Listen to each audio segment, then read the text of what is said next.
Welcome back to the Connected Wellness Podcast, episode 2. We are your hosts. I am Rachel Ann, and this is Marianne, and we are very, very, very passionate about wellness. In this podcast, we'll continue talking about how our spiritual, emotional, and physical health is all connected, and how we can take better care of our whole selves holistically to live our best lives. We're really excited for you to come with us as we aspire to achieve connected wellness. Yay! So here we are, episode 2. So exciting.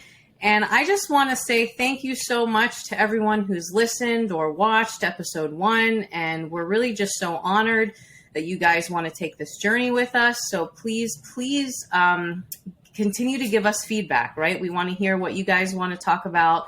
And we're just excited to be here talking to each other and talking to you. So Rachel, Ann, what are we talking about today? Oh, I think we're talking about a few different things. So it is a new year. Yay. Happy New Year to everybody. And so today we'll be talking about habits. Specifically, what are habits? What are the difficulties with habits? And just sharing some insight about the habits that we're trying to form, maybe some habits that we're trying to unlearn. We're also going to talk about our wellness win of the week. So this is an opportunity for us to share whatever wellness goals that we have in mind, or the opportunity to reflect and be like, yo, this is a thing that I did and it was really great for my wellness. So we'll start off with wellness wins. We'll hop into some habits, and hopefully you can take this with you in your 2023 goal setting, goal planning time. And then we will end with some key takeaways about what we are trying to do differently based on what we just talked about. So I feel like that's what we're going to talk about today. Yeah, unless I have a really bad memory, which is also true. Exactly right on. Yeah. So wellness wins. Why do we want to talk about wellness wins? Because I think that anytime we do anything that's good for us, right? That makes our lives better, that helps us to be healthier. We need to reward ourselves. We need to be proud of ourselves because it is hard. Life is hard. There's so many things that we have to do and worry about and focus on. So if we take one moment, to just remember, oh, I did this, then we can see how it's positively impacted us, right? And it encourages us to keep going. So how about you first? What was your wellness win of the week? Absolutely. I'm looking at my notes. So for those of you tuning in on the video side of things, if you see me looking away, it's because I'm responsible. And my wellness of the week is, so basically I realized, my husband realized, and then he reflected it to me. He was like, hey, I realize, you haven't been as social as much. I know it's getting cold outside, but you really trying to be in the apartment all day, every day for many days in a row. And I was like, oh, that's a really good observation. And I didn't even realize it. And I also didn't realize how I was getting really stuck in my head. So if you're somebody who's an entrepreneur or a small business owner, you probably can resonate with this. We kind of get laser focused on the thing. And then we are in front of the computer for 7 hours working on this project that we really believe in. And that's really great. But also I need to go outside. I need to breathe, fresh air. It's New York City fresh air. So, I try the best that I can. But I noticed that I took his advice and I was like, okay, I'm going to go outside more. I'm going to schedule walks. I'm going to put the walks into my schedule and make sure this is a priority for me. I'm going to get some movement in. And I immediately noticed a difference. And psychologically, I know this, but to apply it to myself sometimes gets really difficult. And so I was outside and I was like, wow, there's a whole world out here. Wow. I'm not stuck in my mind about these things. And I'm noticing that I feel really relieved. And I'm still trusting that the work is going to be done. So that was my wellness win for the week. And now I'm just basically scheduling time to go outside for walks and getting in the fresh air. And also a part of that is trusting myself that I will get the work done. So I realized I wasn't trusting myself. So I was like, Rachel, you can trust yourself to get the work done. You can follow your schedule, which includes a walk. So that's my wellness win. Yay, well, Rachel. I love that. And I love that your husband was, kind enough and perceptive enough to point that out to you, right? Like, so that's why sometimes we need good people in our lives to keep us accountable who might notice things that we don't notice, right? Yeah. And have that great open relationship where he can tell you that and you can receive it. You know, that's awesome. So go you. I'm proud of you. That definitely sounds like some balance that you found, right? I can do the work, but I can still take care of myself. And that was like physical and emotional health, you know, that you found there. That's great. So mine is a very short, my wellness win. So if anyone was listening to episode 1, one of my big goals for 2023 is to learn to say no, right? Because I have a bit of a problem with that. But I straight up said no, right, to helping with this one project. You know, it was about to be like this series of meetings about it. And, you know, people were asking about it. And I finally just said, you know what? I'm sorry. I cannot help with this right now. You know, and I honestly I don't think I've ever done that. So that for some of you might not sound like a big deal. But for me, that was a really big deal because I usually feel bad saying no. But, you know, I realized, and actually one of my very wise friends told me that if you're just like not excited about something and you can't give it your all, you're actually doing it a disservice, right? So by me saying no, it's helping me, but it's also helping them because maybe because I don't have the time or the energy right now, I'm not going to do a fantastic job. So shout out to you, friend. If you're listening, you're going to know that was you that told me that. So I am totally taking that advice from here on out. Just when there's something I can't give it my all, there's no need to, you know, not do my best, right? Like, because when I do something, I want to do my best. So I said no. That's my I love that, Marian. I am so insanely proud of you for that. That's something that we've spoken about a lot, just like between me and you. And I was just like, oh my gosh, I love that, and that's such a really good point. I feel like we forget that it can be dishonoring to somebody's time if we're not able to support them or give them what it is that they're looking for in a way that's actually like worth it in the way that we're able to dedicate the time to. And we don't want to shortchange people. We don't want to shortchange ourselves. So that's a whole podcast episode, but I'm really excited for you and I'm really, really proud of you. That's a huge thing. Thank you. Thank you. So high five, Rachel. We did great, right? We're starting off our wellness wins, I think, with a high note. So I'm excited. I just really think all of us, though, it's important. I mean, sometimes you might not be able to think of what was my wellness win, but if you really, really think about it, there is something that you did good for yourself, right? Yep. And if you just like take a moment to think about how did that make me feel, you know, how does that serve me? It can help us moving forward. Yeah. So I think everyone should think of their wellness wins of the week, right? Even if you're not sharing them with other people. But okay, great. So we're going to talk about habits. So why do we pick this? Like you said earlier, Rachel Ann, is because it's the beginning of the year. And a lot of people think about, you know, how to overhaul their habits or, you know, improve their habits. But I do want to just preface this, if you don't mind, with one thing. Like, there's a lot of people have this new year, new me mentality. But you don't have, like, I don't want anyone to feel like I need to change, right? I need to be better. I'm not enough. Like 2022 Marianne was not good enough. Like 2023 Marianne has to be better. And that's why I need to establish, you know, new habits. That's not it. Like, why do I want to establish new habits or you want to establish new habits? Because it goes back to what we talked about last time, like self-care, loving myself enough to want what's best for me, right? So I can live my healthiest life. So that takes a change of habits. But again, not because I'm not good enough the way that I am, but because I want to honor my body, my mind, and my spirit and take care of myself, right? So I can live my best life. So I hope that makes sense, but I wanted to mention that because I don't want anyone thinking like, oh yeah, I suck, I have to change, you know, in this new year or whatever. I love that. I'm glad that you mentioned that. I think the New Year, New Me has like it started from a positive place, but kind of started going in a direction of like, oh, now I have to completely be a new person because the old person that I was is just so awful or is just so like whatever. Right. And I feel like the way that you just explained it was more of a balance. It's okay to understand and accept that there's things about yourself that you wish you could do differently so that you will be at a healthier place. But it's not in order for you to love yourself. Right. It's because you already care for yourself. You want to do these things. So I think that's really important. And I feel like a lot of people on social media, as they're like posting these things, could probably benefit from hearing what you just said. Yeah, absolutely. But habits are so important. So that's the first thing we want to discuss. Like, what are habits? Which, I think we all have a general idea, but maybe you can give us like even a psych perspective, like what is a habit? And then why is it so important that we figure out, what are our good habits and what are our bad habits? So like, what would you say is a definition or an easy definition of a habit?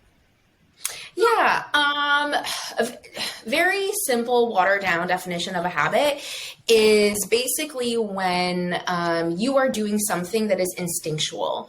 So a habit for me that's pretty instinctual is when I am thirsty, I go drink water. And I build a habit of drinking water multiple times a day so that I stay hydrated, so that my body's functioning well, stuff like that. So there's like an instinct, there's like something inside of me that says, hey, we know that we need to do this. Sometimes you have to build that. And I think that's probably what we're going to spend a lot of time on. Sometimes it's not something that's in us in the way that we are just already prompted to respond. Sometimes we have to build and create that connection and be like, hey, body, we actually have to create this association that taking a walk every day is really healthy. So I'm going to build that habit so then it becomes instinctual for me. So at a very basic watered down level, that's essentially what a habit is. Yeah. Would you add anything to that? I mean, yeah, I think what's important is to know that it's like usually a fixed way of thinking, right? Like, so once I develop this habit, that's like what it is in my head. For you drinking water, but think about it, even bad habits are the same thing. Like it's this fixed way of thinking that, I don't know, every time I go out, I'm going to get blackout drunk, right? It's just that's what I do. I go out and I drink too much. I don't, but you know what I mean? So that could be a habit. It's fixed way of thinking. I don't think twice about it. That's the thing. Like you said, it's instinctual. It's subconscious. Like I just do it without even thinking about it. Right. So if this is a thing that we do things without thinking about, and I've actually read that 40% of the things we do throughout the day are subconscious habits. Then let's put those to good use. You know what I mean? If we're like spending almost half of our time not really thinking about what we're doing, like our brain is on autopilot, if we take a little bit of time to develop some good habits, then imagine what good outcomes, we could have for our health, right? If we just take a little bit of time. I have to say one of my favorite quotes about habits. So why are habits so important? Again, they make up so much of our day, right? Like they're fixed ways of thinking. So Aristotle, I don't know if you've ever heard this. He said, we are what we repeatedly do. Excellence then is not an act, but a habit. So I'm going to say that again. We are what we repeatedly do. Excellence then is not an act. Like it's not a one-time thing to be amazing, right? Or to be healthy. It is a habit, right? So I feel like our habits make up our life. Like what you do every day, every week, every month, every year, like that's going to be who you are. So I think that's why it's important to take a moment to think about them and to put in just a little bit of work, if you feel that there's some that you can improve. What do you think about that quote? Yeah, I like the quote, and I feel like the thing that's coming to my mind immediately is that this is a great place to remember that we are holistic people. And so I am a person. I have my thoughts, I have my feelings, and I have my behaviors. And right now I think we are focusing on the behavior aspect, like the habit, but there's a thought process that goes behind the habit, that motivates the habit, that moves the habit, stuff like that. And I do also want to I don't know, kind of be honest in that it's very difficult to be honest with ourselves and be like, oh, this is a habit that's unhealthy and I need to do something about it. And instead of saying, oh, because I have this unhealthy habit, I'm a crappy person. Yeah. I think this is a time for people to sit down and say, hey, this is who I am, but my habits are here, but it doesn't define who I am as a person. I have a job, but it doesn't define who I am as a person. Especially as Christians, who we are is defined by God.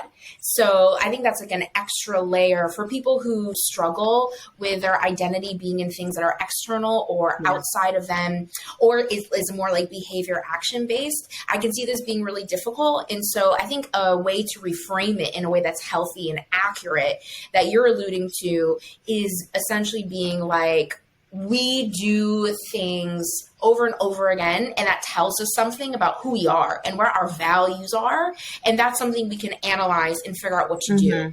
So I like the quote, but I do want to highlight who we are as humans is very multifaceted. And our habits tell us one thing. Right. There's a Maya Angelou quote where she says, when somebody shows you who they really are, believe them. Right. So when somebody is doing these habits over and over again, and you're getting a sense of who their character is and their personality, believe what you see, believe what you're experiencing.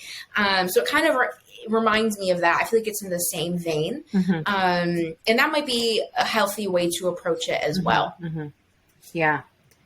Very good. Okay. So we see that what they are, habits, why they're important, I hope. So how do we start to develop good ones? Like, doesn't it feel overwhelming to like, again, think about if this is a huge part of my life and I need to change, well, not need to, but I want to change so that I can be healthier. So it feels so overwhelming. Like, imagine what some people's goals are, right? Like, imagine a New Year's resolution. I'm sure we've all had this resolution at some point. I want to exercise more, right? And if I say, oh, I want to go from nothing to exercising 1 hour a day, that's my, New Year's resolution. And I'm going to be a completely different person December 31st to January 1st. Like, that doesn't work. So Rachel Ann, what do you think is the best way to approach developing new habits? Yeah. I was like, yeah, habits are a lot. Resolutions are a lot. I'm going to go take a sip of water to help me like, whoo, it is a lot. And I appreciate you bringing the severity of it. Really, the thing with habits is starting from a small place. So there's an expression, especially in the entrepreneurship world, where we say, like, don't discount the little victories or the small victories. And the idea behind that is that you have to start somewhere. And typically you have one thing that you do, and then you do it really, really well. And then that builds into another thing. So for example, if the overarching goal is to live a healthier lifestyle, and you want to first focus on your physical wellness, a great place to start is going to your doctor and saying, hey, what do my numbers look like? What are the parameters that I need to know so that I can make healthy decisions? Because I think, and we spoke about this before we got on, the thing about like weight loss and focusing on what the scale says, a lot of doctors are saying that, yeah, weight is one thing, but really we care about your cholesterol. We care about your blood pressure. We care about how many hours of sleep you're getting.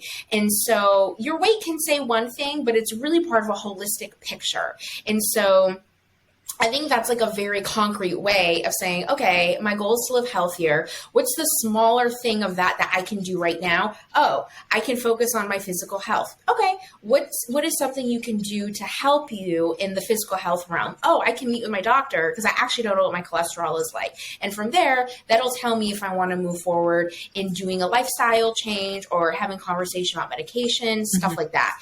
I don't think it's bad that we have like a really big... I'm illustrating like an umbrella. It's great to have like a really big umbrella goal, but I think a lot of the times people get stuck in making the smaller goals to create the habits, which makes the big goal possible, realistic, tangible. And when a goal is realistic, it is less stressful because you actually believe that this is something that you can do. So that's why things like support systems are really great. Support groups are really great. Having somebody kind of like be your buddy in this so that they can encourage you and amp you up in this area. But yeah, goals are a lot, and they're really difficult to do. Shameless plug, I have a goal setting session because that's how hard it is. So I'm like, yo, let's talk about what you actually want to do. And then I hear what the goal is and I'm like, oh, okay, so what you're saying is like this. And that's actually more attainable. But that big thing seems really scary, overwhelming, expensive, taking up all of our time. So let's make it more manageable, and then you grow from it. So yeah, what do you think? So I love that you use the word reasonable, because I think that's like so important. And also this idea, I think I understood what you were starting to illustrate, but like you have this grand goal. Like, let's do a really like basic example. Let's say I have the goal to run a marathon. Never, I don't think I'm ever going to have that goal, but let's say I had the goal to run a marathon, right? So that's like my really big goal. We need to like keep zooming in, like zoom, keep zoom to see like what is the very basic, most manageable, most reasonable, most doable goal or habit that I can start that will ultimately let me run the completely ridiculous 26 miles, right?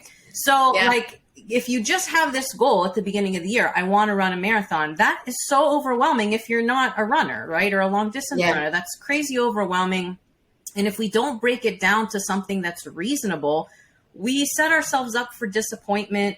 We will, ultimately think of ourselves perhaps as a failure, which is terrible, right? If we don't make that goal, but you have to do something manageable. Can I become a marathon runner? Absolutely. I just have to go about that goal the right way. So if I'm not a runner now, maybe my very first habit I try to develop is running 10 minutes a day, right? Yeah. Like, that's manageable. Even I hate running, but even for me, I'd be like, yeah, I could do 10 minutes a day. Like, that's reasonable. That's manageable. It's realistic, right? Like, I'm not going to feel like there's no way I could do that. If I started saying I have to run a mile, every day, I'll do it once, I'll get shin splints and I'll be like done, right? I'll be done with that. So I think that's so important that we got to start small, almost like teeny tiny small, right? We look at what our big goal is, and you kind of keep zooming in. Okay, if I want to be a marathon runner, well, first I have to be able to run, right? First I have to be able to do this. First,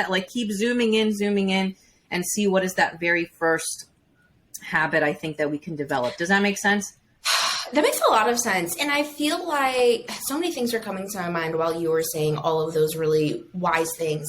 And one of them is that there's like so many celebrities or so many people that go viral online and all of that. And we're like, we want that. And I think we forget that there's a whole behind the scenes process, usually a lot of years of training, a lot of difficult moments, a lot of times where they didn't succeed in the way that they wanted to succeed, but they kept going and they kept adjusting as they were going. Right. So, for example, I don't know why entrepreneurship is really on my mind today, but for example, if I put out something and I'm like, oh, nobody's downloading this, nobody seems to be interested in this, what that tells me is that I need to shift my perspective. I need to change my market research strategy. I need to contact different people, and I need to seek support in that. Maybe I need to hire a copywriter or a designer because I'm not those things, and I can do something different. I try that and I see what happens. Right. And so as you go along the journey, you're constantly having to be humble, because if you're somebody that struggles with pride, which is very real, we live in a world that says you need to be prideful in order to win at life.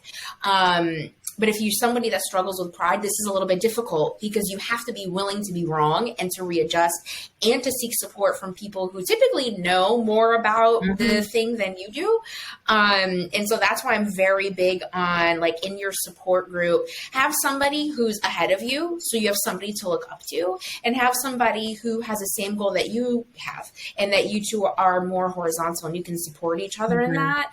And then that way, the long run of learning the habit and adjusting as you learn things, coming back up from difficult moments when you're down, those things are a little bit easier to do. And then you're also able to look back on those moments and reflect, kind of like what we did with the wellness win, and be like, oh, wow, it was really difficult for me to sit there and see that nobody wanted this thing that I spent 5 days on. That's really frustrating. But instead of staying down, I was able to seek support in that. And I was able to create something that people are enjoying and find it to be helpful. Mm-hmm. So what does that say about me, right? And allow that to be an encouraging moment for yourself so that you can continue to move forward in that way. I think it's the same thing when we think about goals and resolutions of that sort. Yeah.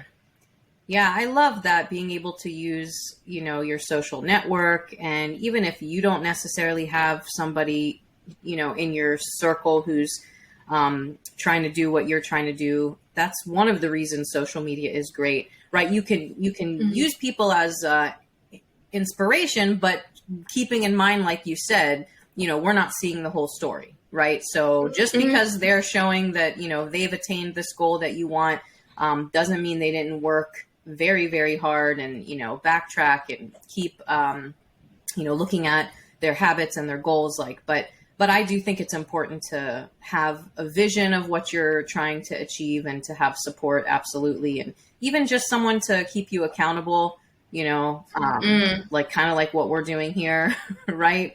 I've told you about my no problem, and you can help me stay accountable to that. Yeah, about my need to stretch, all those things. Like when you tell people about what you need and you trust them, then you could, you know, help each other stay accountable. Absolutely. So like how do we develop these things? So we can start small, right? We can think about what we can do consistently and manageably and reasonably. The other thing that is like very embedded in neuroscience, and you guys know already that we're nerdy and I love neuroscience, is this idea that there's something called a habit loop, and it starts with a trigger, right? So think of any habit that you have, most basic. Okay, I wake up in the morning and I brush my teeth.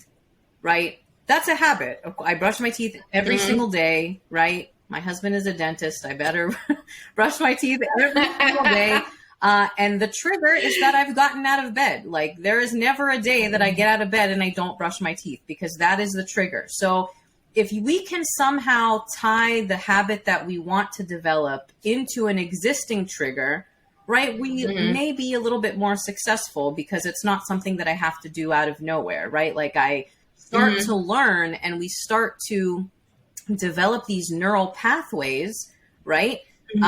You probably know more of the science than I do, but we start to develop these neural pathways, these synapses between brain cells. I'm sorry if you hate science, anybody out there, but you know, the more we do the repetitive action or the habit, the stronger they get. And then it doesn't feel so hard anymore, right? Like maybe when we were little, it was like terrible to get up and brush your teeth. You were like, oh, this is the worst. Yeah. But now, like, you don't think twice about it. You get up and you do it, right? So I think the same thing can happen if we can find the proper trigger. Then we can tie the new habit and perhaps be a little bit closer to meeting that goal. Yeah. Oh, wow. Yeah, that's so real. I all of a sudden started thinking about all of the things that I hated as a kid. And I was like, wow, Rachel, like you nasty. I'm so sorry. Like I hated showering and I would still shower regularly. Like my parents were like, I'm sorry, you have to do this. And I don't know what it is, but I know other kids also felt this way too. So yeah, you're fine. Right. Like, I'm like, Rachel, why did we do this? But thankfully at the age of 32, I do not struggle with that anymore. And that's very real. Some people actually do struggle with that. So wellness win, I'm happy Rachel. that yes. So good job, Rachel, at the age of 32, doing things. But yes, on a not thinking about Rachel as a kid moment, I totally nerded out with neural pathways because it's basically our brain. Like God is so good because our brain is just like bananas. And essentially what happens is we have two neurons and they become connected. Right? That's a neural pathway. And the more we do the thing, the stronger that connection gets. The less we do the thing, the shorter, the slimmer, the weaker it gets. Right? And I love that because it's for my nerdy higher ed people, there's this concept called growth mindset. And it's this idea that you can literally accomplish the things you want to accomplish by starting small, working on that, becoming really, really great at it, your neural pathways are getting stronger and stronger to the point where new associations will be made and new neural pathways will be made in like a grand neural pathway connection in your brain. And so I love that. The non-sciencey, for the people who are like, I hate science, why are you talking about this? So the non-sciencey explanation is that our brain creates associations. So for people, this is a tangible example. For people who struggle with sleeping and their nighttime routine, what I say I because this is something I teach a lot and I made a thing about it. I promise not trying to promote myself, but I'm like, oh yeah, why is this so recent? Oh, because I just created this. But basically there's certain things that when we do, it triggers our mind to say, oh, it's time to sleep. And the goal is to create more of that. So for example, for people who, sit in their bed and go on social media or watch TV or do things in their bed aside from sleeping, they may notice that they do not feel tired when they enter the bed because their mind is saying, oh, we're going to bed. Maybe we're going to watch a movie. Maybe we're going to like hang out and talk with a bunch of people on FaceTime. Like our brain is like, ooh, what are we going to do? The goal is to disassociate all of those things. And we do that by saying, hey, this bed is only for sleeping. So if I want to watch TV, I'm going to get out of the bed and I'm going to watch TV in like another room or something like that.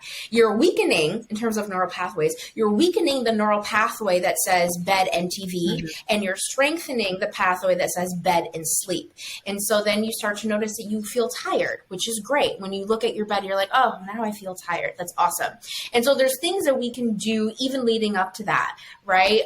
Shutting off all of the lights in your home. Like you said with brushing your teeth, brushing the teeth is a trigger. It's time for us to wind down. Literally, this is so cheesy, but it's so true, y'all. Literally talking to your brain, talking to your psyche. I literally say this. I'm like, all right, psyche, it's time to wind down for the night. I'm literally signaling to my body all of the internal systems that are happening. I'm like, hey, I love what we did today, and we're going to enter a time of rest. And I'm speaking that to you because I'm the entity that is in control of that. My emotions and my thoughts do not control me. I manage all of those things. So for sciencey people, you enjoy that. For non-sciencey people, hopefully I created good examples where you can understand it. But that's like the behind the scenes of what's happening in your brain when we're talking about things like habits. It's really just association making and association breaking for things that are healthy that you want to do.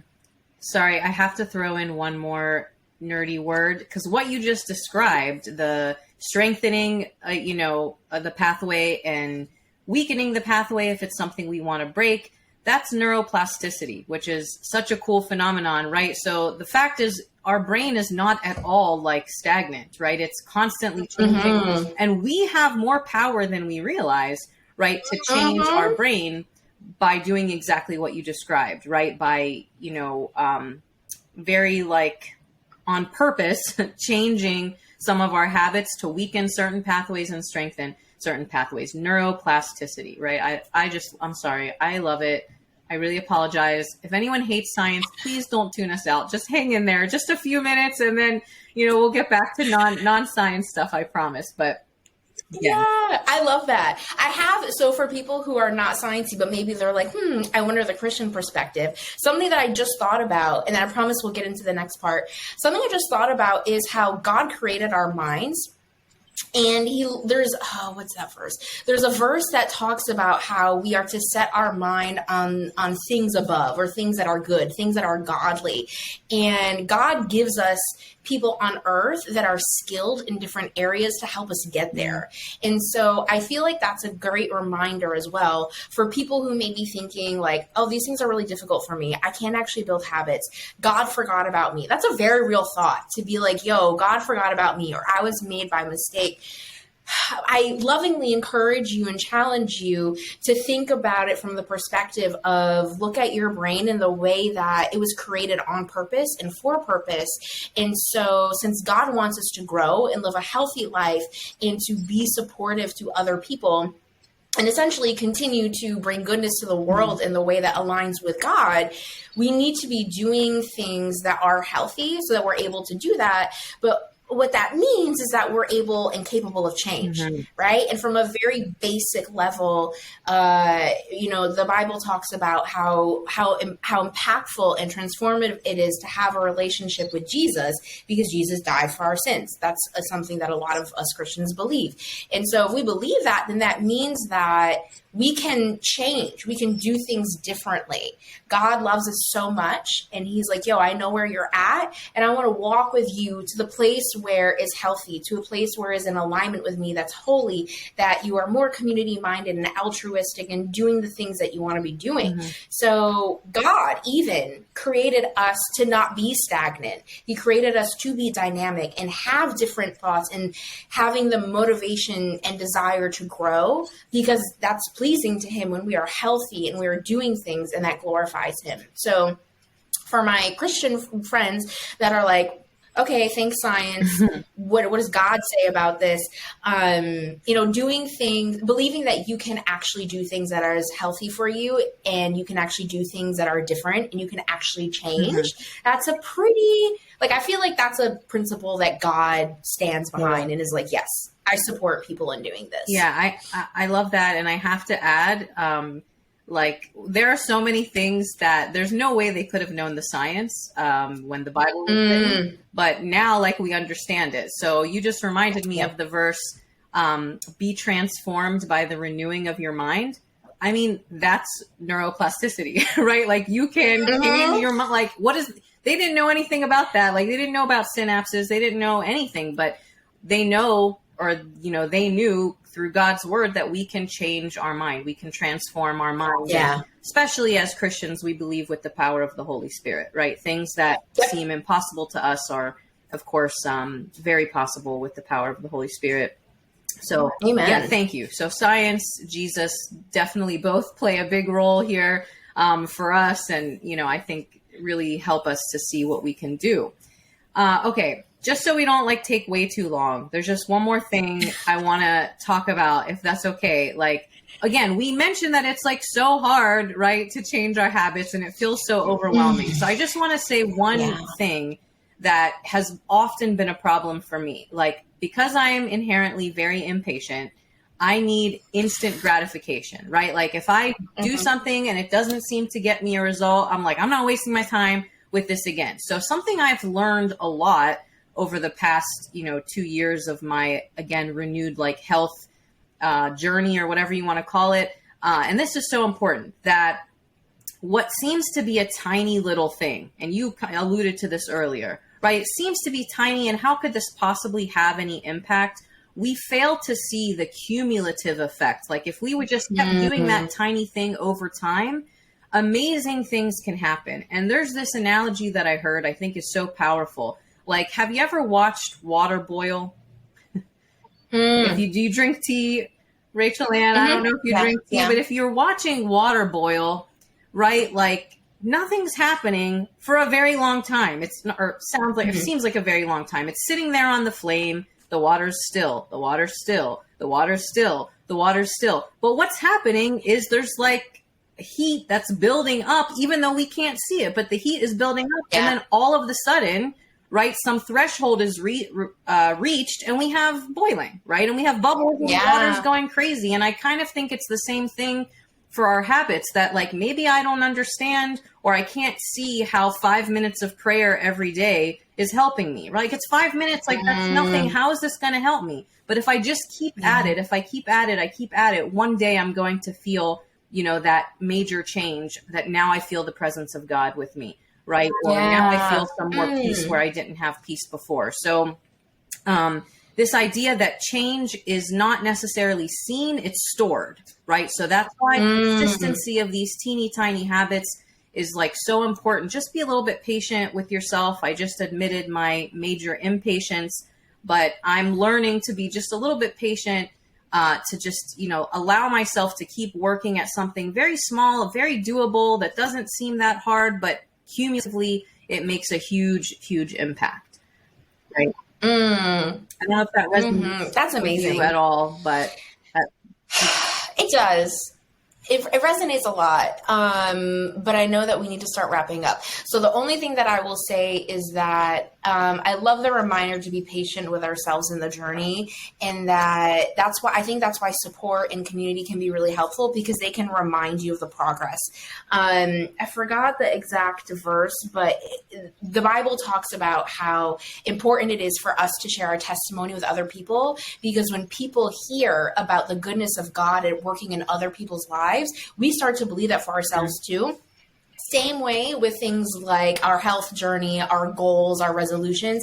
It lets people know that, hey, this is actually really possible. Oh, these are some things that actually worked for me. Oh, this is like a therapist that was really helpful. Oh yeah, like I love my nutritionist and they're taking new clients. And so I think that's one way to help alleviate the difficulties, and having people remind you what the goal is and what's actually happening when it's difficult for us to remember what's actually happening because we don't see what's happening. And it gets really, really frustrating. So yeah, really, that was really, really good. That was really, really good. I love that you added that. And it makes me, I don't know, it makes me wonder about, that might be my takeaway. But before I get into mine, I need to sip water. So tell me about your takeaway. What's your major takeaway for the day? So I think the biggest thing is consistency. So if we can find that small, reasonable, doable habit, right, it has to be something that I can do consistently, right? That once I do that consistently, then I build up to, instead of running 10 minutes, I can run 20 minutes or, whatever it is. So if we can do something small consistently, then we can build up to what we want. And then I guess if we want to maybe share too, like what's a habit we want to work on moving forward. So I had mentioned last time that I really want to work on my quiet time habit, this idea of contemplative prayer.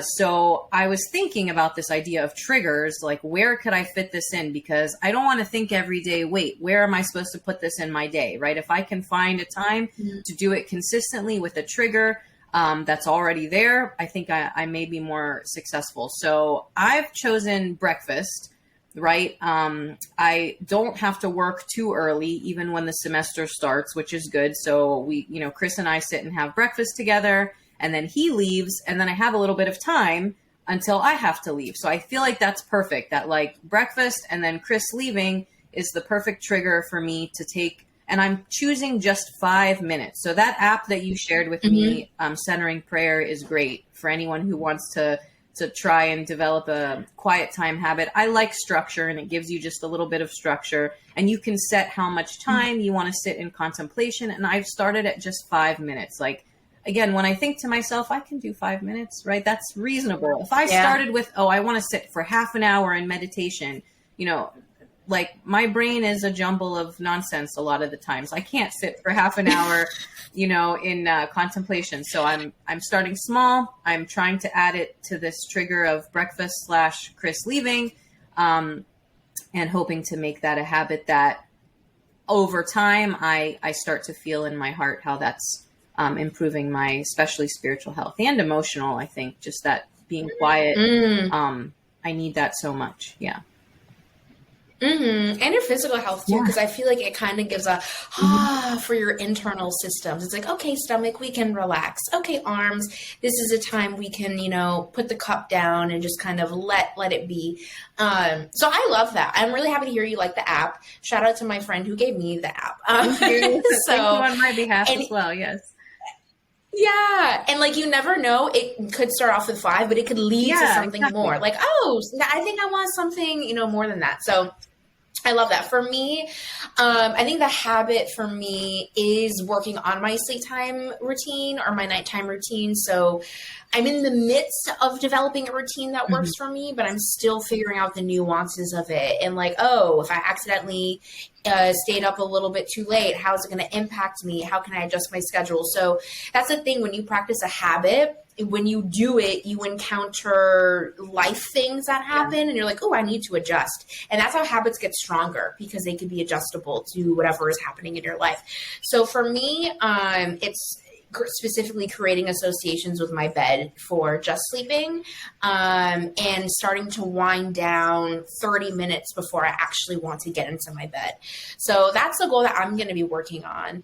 So yeah, anything else, Marianne, before we wrap it up for the day? So there's so much I want to say, but I will not because I'm respectful of everybody's time. And again, just appreciate you watching or listening. But yeah, please let us know what habits you want to try, what maybe some wellness wins you had, and what you'd like to hear us chat about in the future. So Rachel Ann, all the ways they can get in touch with us. How can they get in touch with us? Absolutely. So we would love to hear from you. What are the things you're working on? What are your wellness wins? What are your takeaways of a habit you want to be working on? What are your resolutions or goals for the year? Tell us all of the things. So you can hit us up on the gram. We're at Connected Wellness Podcast. If you're like, nah, I want to do email, that's cool. connectedwellnesspodcast@gmail.com. If you're tuning in on YouTube, you can drop a comment below. If you're tuning in on Apple, Anchor, Spotify, yes, I got them all, you can leave a comment below. And we would love to hear from you and be in touch with you. So yeah, thank you so much, y'all. This was a really great conversation. I feel like I have 5 million episode ideas just from this conversation. Perfect. Perfect. Thank you guys so much for listening. Happy New Year. And we'll see you next time. Absolutely. Bye. Be well.